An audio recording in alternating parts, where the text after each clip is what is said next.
Bonjour à tous, merci de nous rejoindre aujourd'hui pour cette nouvelle vidéo en matière de fiscalité. Aujourd'hui, fiscalité crypto, on s'intéresse aux amendements du projet de loi de finances pour 2023 et de tous ces amendements crypto qui ont été déposés par les députés. On va les détailler en longueur pour voir justement ce qu'ils contiennent, tout en espérant qu'ils vont tous être adoptés dans le cadre de la loi de finances 2023, loi de finances définitive. Et bien sûr, on vous informera du suivi des amendements pour savoir s'ils ont été définitivement adoptés ou non. Donc c'est tout ce qu'on va voir dans la vidéo, c'est parti.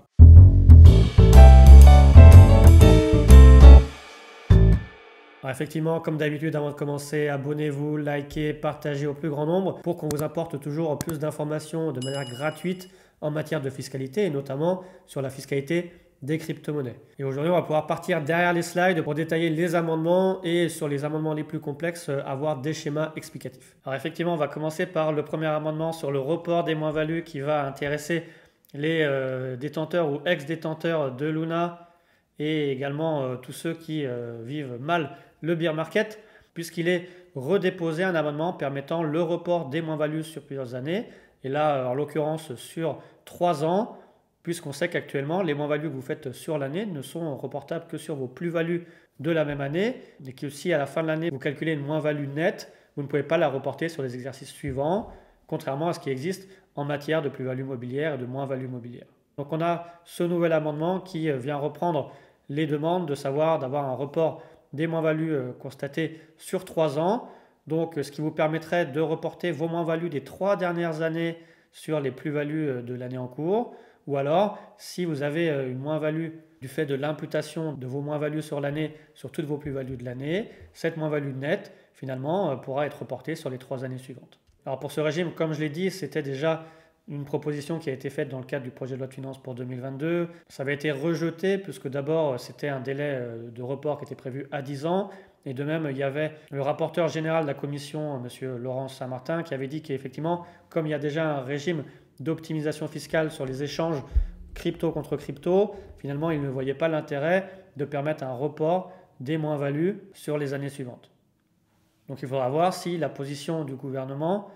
et du rapporteur général de la commission va changer sur ce point. Deuxième mesure pratico-pratique également importante, c'est la possibilité d'inclure dans les frais de cession, dans le calcul de la plus-value sur vos cessions d'actifs numériques, donc de vos cryptos, les coûts engagés pour le calcul comptable des plus-values réalisées sur les actifs numériques. Puisqu'on sait que quand même le calcul des plus-values en matière de crypto est assez compliqué, surtout si vous commencez à avoir beaucoup d'opérations. Il faut faire un suivi très important qui oblige presque obligatoirement à passer par des logiciels comptables pour avoir un traitement automatique des données. Et effectivement, on voit que cet amendement est un amendement de bon sens pour pouvoir déduire ces frais dans le cadre du calcul comptable des plus-values réalisées sur les actifs numériques. Alors, il faudra avoir une précision sur quels sont les coûts engagés. Est-ce que c'est les coûts des logiciels type Walsio, Coconut ou Blockbit, ou si c'est juste les coûts d'honoraires de professions réglementées, type expert comptable, avocat fiscaliste, qui vous auront aidé à procéder au calcul de ces plus-values. Le troisième amendement est très important puisqu'il parle des NFT et on a enfin une définition juridique et fiscale en matière de NFT, même si on sait que dans le cadre du projet de loi de finances pour 2022, l'année dernière, on avait déjà eu un premier amendement, un amendement d'appel qui parlait de NFT, mais qui avait été ensuite retiré. Là, on a encore une fois un amendement sur les NFT qui va préciser le régime juridique et fiscal des NFT.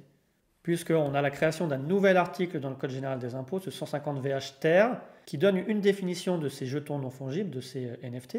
et qui les définit comme un certificat d'authentification numérique qui va viser à la fois des biens numériques ou des biens physiques, et avec une définition du bien numérique qui se fait par opposition d'un bien physique ou un bien faisant l'objet d'une définition plus spécifique, comme par exemple des titres financiers. Donc dans cet amendement, on a une définition des NFT, à savoir c'est des jetons non fongibles qui sont considérés au titre du présent article à l'exclusion des jetons qui sont considérés comme des actifs numériques,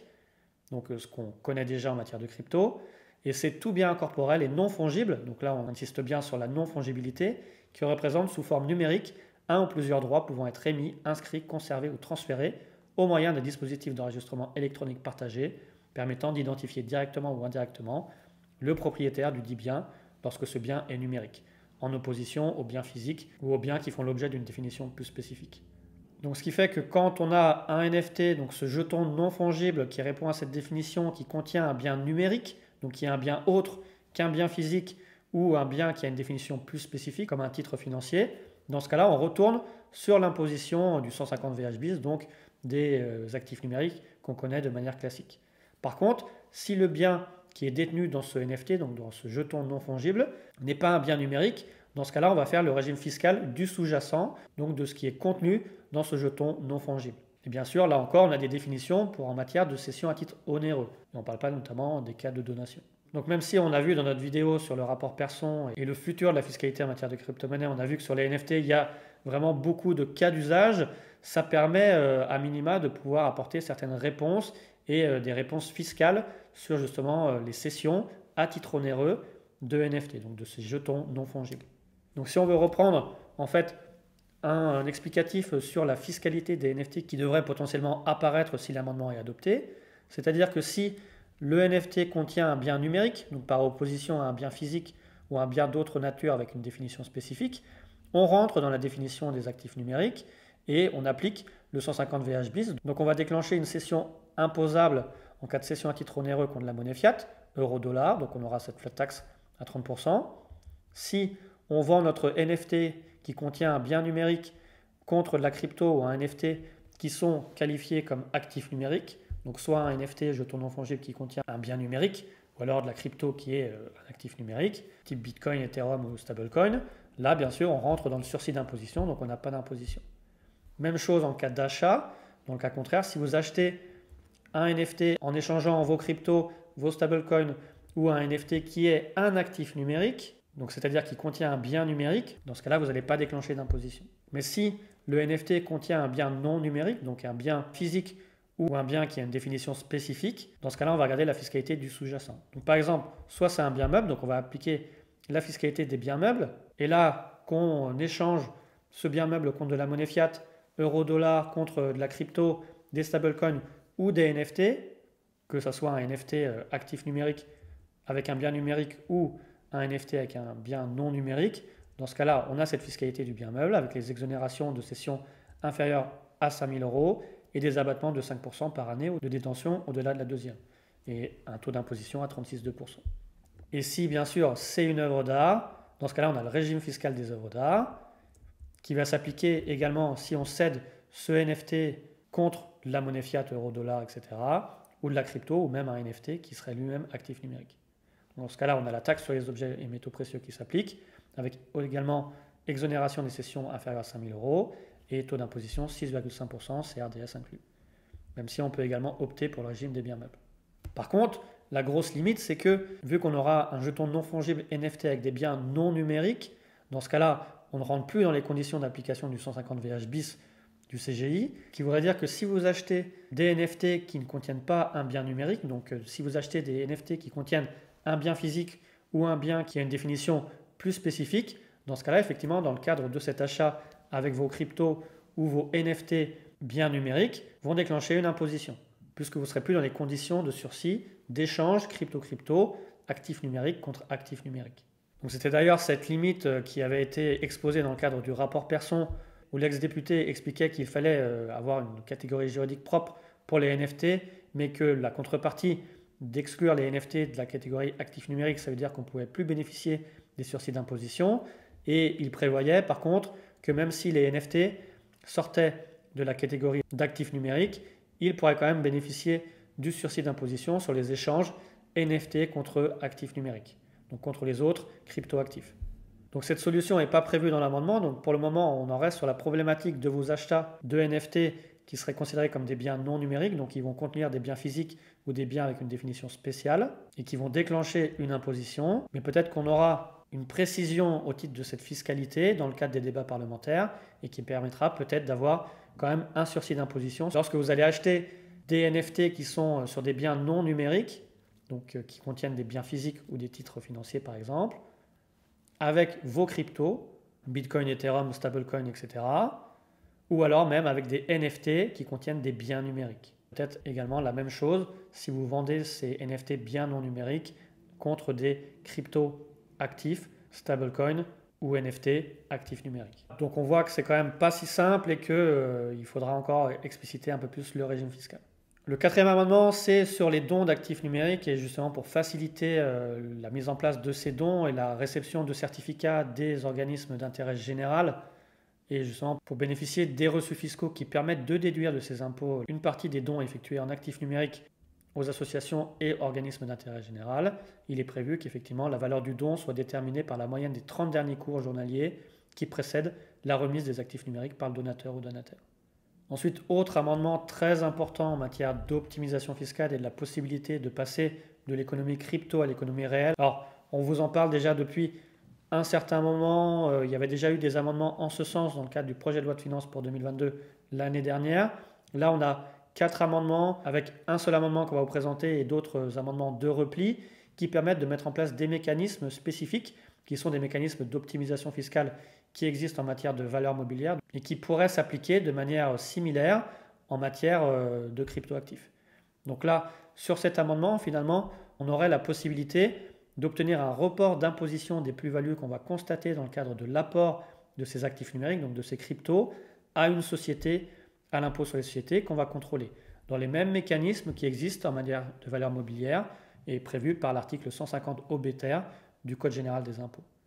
Dans ce cas-là, on aura un report d'imposition et le paiement de la plus-value ne pourrait intervenir que si le contribuable ne respecte pas certaines conditions fixées par ce mécanisme. Donc comme je vous l'ai dit, il y a plusieurs amendements qui précisent ces possibilités d'optimisation fiscale et notamment celui-là. Les autres, c'est plutôt des amendements de repli si cet amendement n'est pas adopté. Donc on va détailler d'abord celui-là et on verra après la suite des débats parlementaires.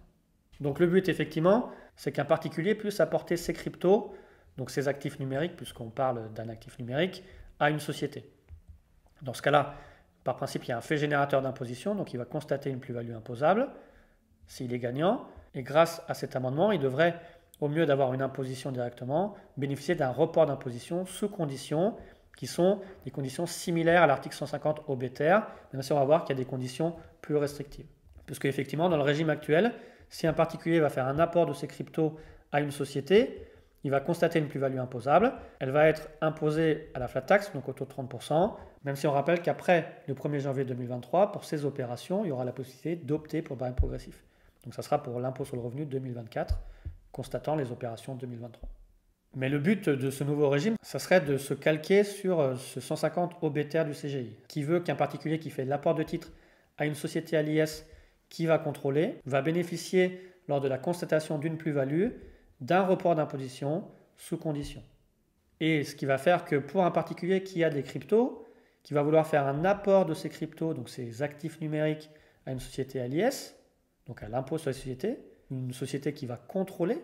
dans ce cas-là, il va constater normalement une plus-value qui elle-même sera mise en report d'imposition sous condition. Et finalement, cette plus-value constatée ne sera pas imposable. Il y aura un déclaratif spécifique à faire et cette plus-value va rester en report d'imposition. Mais il y aura la fin du report d'imposition si le contribuable qui a perçu en contrepartie de l'apport de ces cryptos à la société, des titres de la société, et sur ces titres, finalement ces titres, il va les céder à titre onéreux. Donc on vise les titres reçus en rémunération de l'apport. Ou alors, si la société qui a bénéficié de l'apport des actifs numériques va céder ces actifs numériques dans les 3 ans qui vont suivre l'apport. Ou alors si, justement, suite à l'apport, vous décidez de partir à l'étranger. Alors il faut savoir que sur la fin du report, finalement, vous aurez la fin du report d'imposition à hauteur des titres ou des cryptos qui sont cédés à titre onéreux. Donc s'il n'y a qu'une partie de titres qui ont été reçus en contrepartie de l'apport, ou alors qu'il n'y a qu'une partie des cryptos apportés qui sont cédés par la société, vous n'aurez une fin du report qu'à hauteur des titres et cryptos cédés à titre onéreux. Tout en sachant que si vous avez apporté vos cryptos à votre société et que vous allez céder les titres de société, vous n'allez pas perdre le report si vous refaites un apport des titres reçus qui va lui-même bénéficier d'un sursis ou d'un report d'imposition. Et également, dans cette fameuse technique d'optimisation fiscale dite de l'apport cession qui existe en matière de valeur mobilière, c'est-à-dire vous apportez vos actifs numériques à une société, à l'impôt société que vous contrôlez, la société derrière va céder les actifs numériques pour purger la plus-value,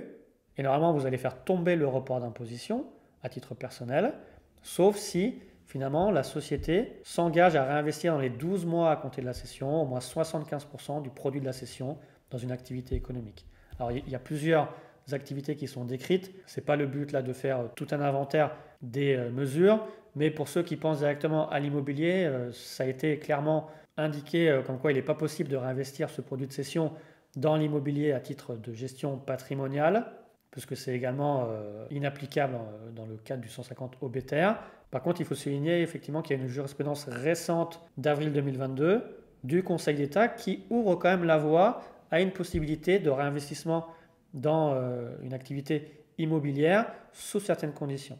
Donc il faudra voir effectivement si on a plus de détails dans l'application du régime de cet amendement. Tout en sachant qu'effectivement, dans le 150 OBTR, normalement c'est une obligation de réinvestir au moins 60% du produit de cession et on a un délai de 24 mois, puisque 12 mois, c'est quand même un délai très rapide pour retrouver une activité économique intéressante dans laquelle on veut réinvestir le produit de cession de ces actifs numériques. Mais en tout cas, ça ouvre une vraie possibilité d'optimisation fiscale en faisant l'apport de vos cryptoactifs à une société que vous allez contrôler. Cette société que vous contrôlez va céder ensuite ces actifs numériques en bénéficiant d'une quasi-purge des plus-values, notamment si vous faites un apport en stablecoin. Et derrière, il faudra que la société s'engage à réinvestir au moins 75% du produit de cession dans une activité économique sous 12 mois pour que vous puissiez bénéficier d'une purge de votre plus-value. Et là, on parle également de juste de cession à titre onéreux, c'est sans coupler avec des mécanismes d'optimisation fiscale, mécanismes de donation.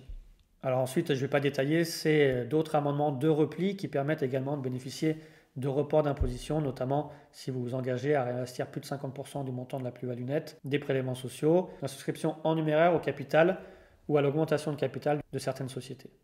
Ensuite, autre mesure qui va intéresser là les entreprises et sociétés à l'impôt sur les sociétés, ce serait la possibilité de bénéficier d'un report d'imposition sur les échanges actifs numériques contre actifs numériques, donc échange crypto-crypto, jusqu'à 3 ans. Du fait que quand vous êtes une entreprise impôt sur les sociétés, tous vos échanges crypto-crypto sont fiscalisables, à l'inverse de ce qui existe pour les particuliers et personnes physiques. Donc ça, c'est une demande déjà de longue date qui vise à limiter les problèmes de liquidité pour payer un impôt sur des échanges crypto-crypto sur lesquels vous n'aurez généré finalement peut-être aucune liquidité, et également limiter les problèmes de volatilité des actifs numériques qui peut-être au jour des échanges avaient un cours très haut et qui au moment de payer l'impôt auraient un cours très faible. Ensuite, un régime sur lequel on avait déjà parlé et qui vise un amendement qui avait été déjà déposé et rejeté l'année dernière, c'est sur l'attribution gratuite de jetons aux salariés ou dirigeants. Et effectivement, prévu un régime fiscal plus intéressant pour l'attribution gratuite de ces jetons. Parce qu'effectivement, pour le moment, si une société décide d'attribuer gratuitement des actifs numériques à ses salariés ou dirigeants assimilés, il y a une imposition comme traitement et salaire au moment de l'attribution. Mais le but, à partir du 1er janvier 2023, ça serait que lors de l'attribution gratuite d'actifs numériques aux salariés ou dirigeants assimilés, il n'y ait pas d'opération imposable et que l'impôt soit dû seulement lors de la première cession des actifs numériques reçus.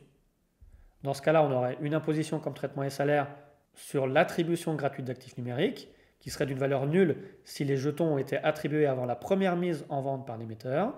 ou alors sur une valeur de marché si les jetons ont été attribués après la première mise en vente par l'émetteur. Et également, derrière, comme c'est une cession d'actifs numériques par une personne physique, il y aura également le mécanisme de plus-value prévu par le 150 VH bis qui s'appliquerait. En sachant que si au jour de la cession des jetons, la valeur des jetons est inférieure à la valeur de l'avantage salarial qui a été attribué lors de l'attribution gratuite des actifs numériques, cette perte de valeur sera déduite de l'avantage salarial pour le calcul de l'impôt dû. Et de même, pour le calcul de la plus-value au titre du 150 VH bis, la valeur globale du portefeuille d'actifs numériques va être augmentée par la valeur de ces avantages salariales. Il y a aussi une explication dans l'amendement sur la partie cotisation sociale, puisque cette attribution gratuite d'actifs numériques est soumise aux cotisations sociales. Et il est prévu justement un mécanisme de régime simplifié pour les premières attributions de jetons réalisées au profit d'un même bénéficiaire et sous réserve qu'elles ne dépassent pas la valeur de 200 000 euros. Dans ce cas-là, ces attributions gratuites d'actifs numériques vont être exonérées de cotisations sociales et seulement soumises à la cotisation patronale de 20% due dans le mois qui suit l'attribution et la cotisation salariale de 10% due par le salarié lors de la cession des actifs numériques. Et par contre, pour les autres attributions d'actifs numériques qui ne remplissent pas ces conditions, il y aura le régime de droit commun qui s'appliquera. Ensuite, on a 2 mesures pour les mineurs et pour leur apporter des avantages fiscaux et dans un but d'attirer le minage en France, puisqu'il est prévu la possibilité pour les petites et moyennes entreprises de réduire de leurs résultats imposables 40% de la valeur d'origine des biens inscrits à l'actif immobilisé lorsque ces biens relèvent de machines intégrées destinées au calcul intensif. Donc on voit équipement permettant le calcul algorithmique à des fins de validation des transactions d'actifs numériques réalisées par un dispositif d'enregistrement électronique partagé. Donc ça serait pour les achats à l'état neuf de ces biens à partir du 1er janvier 2023. Et par contre, pour obtenir ces déductions fiscales, il faut que les entreprises soient engagées dans la transition écologique avec certains critères prédéfinis qui sont du fait que les biens utilisent une énergie renouvelable à 100% pour obtenir une réduction à 100%, soit dans un prorata dans la limite de 80% d'utilisation d'énergie renouvelable. En plus, il faut que ces entreprises disposent d'un label ESG, s'engagent dans une procédure d'amélioration continue de la performance énergétique, notamment avec un audit énergétique des activités, et également qu'il y ait une adhésion à des programmes environnementaux reconnus par les autorités publiques compétentes. Et de même, une autre mesure pour les mineurs qui est notamment de les reconnaître comme activité électro-intensive, donc qui repose principalement sur la consommation d'électricité avec l'obtention d'un code APE correspondant afin de les faire bénéficier de tous les avantages fiscaux qui sont éligibles aux sociétés fortes consommatrices d'électricité. Et notamment pour les livraisons d'électricité à partir du 1er janvier 2023, d'avoir un tarif de la taxe applicable de l'électricité consommée pour la fraction de quantité annuelle excédant 1 gigawattheure et lorsque la consommation totale d'électricité de ce centre est égale ou supérieure à 1 kWh par euro de valeur ajoutée, qui soit fixé à 12 euros par mégawattheure. Et là encore, puisque le but c'est de lier les avantages fiscaux avec la prise en compte de la transition écologique, la déduction fiscale ne pourra être ouverte que sous réserve de l'engagement de l'entreprise de minage dans la transition écologique sous les mêmes conditions qu'on a vues précédemment, c'est-à-dire utiliser au moins 80% d'énergie renouvelable, disposer d'un label ESG, avoir une procédure d'amélioration continue de la performance énergétique avec un audit énergétique des activités tous les 4 ans et adhérer à un programme reconnu par une autorité publique. Donc voilà, on a fait le point sur la plupart des amendements en matière de crypto. Il y a un dernier amendement qui vise la remise d'un rapport dans les 6 mois de la promulgation de la loi de finances pour 2023, donc d'avoir un rapport avant juin 2023, qui permettent de retracer les pistes d'amélioration encore à faire en matière de cryptoactifs, puisqu'on sait qu'il y a encore pas mal de choses à prévoir de manière juridique et fiscale en matière d'actifs numériques. Et notamment, c'est peut-être dans ce rapport qu'on aura plus d'informations sur la fiscalité de la DeFi, sur le staking, sur également les possibilités d'abattement complémentaires qui étaient déjà proposées à titre de 3 000 € sur les petites transactions faites par les particuliers, ou également de pouvoir préciser de manière plus importante la différence entre traders habituels ou occasionnels, même si on a déjà eu plus d'informations dans le cadre de la loi de finances pour 2022. Donc effectivement, en conclusion, on peut voir que les amendements déposés par les députés sont des amendements, pour la plupart, étaient déjà déposés l'année dernière dans le cadre du projet de loi de finances pour 2022, en rappelant que seuls les amendements sur le changement de fiscalité pour les traders de crypto en passant du régime BIC au régime BNC avait été adopté et la possibilité d'opter pour le barème progressif à partir des opérations réalisées à compter du 1er janvier 2023 pour le calcul de l'impôt sur le revenu avait été adopté. Donc voilà, on a terminé sur cette vidéo de présentation des amendements. On espère que tous ces amendements vont être passés et adoptés de manière définitive. Bien sûr, comme je l'ai dit au début de la vidéo, on vous informera du suivi des amendements et s'ils ont été adoptés ou non dans le cadre de la loi de finances 2023 de manière définitive. Donc on vous invite encore à vous abonner pour bien suivre l'actualité fiscale et notamment en matière de fiscalité des crypto-monnaies. Merci.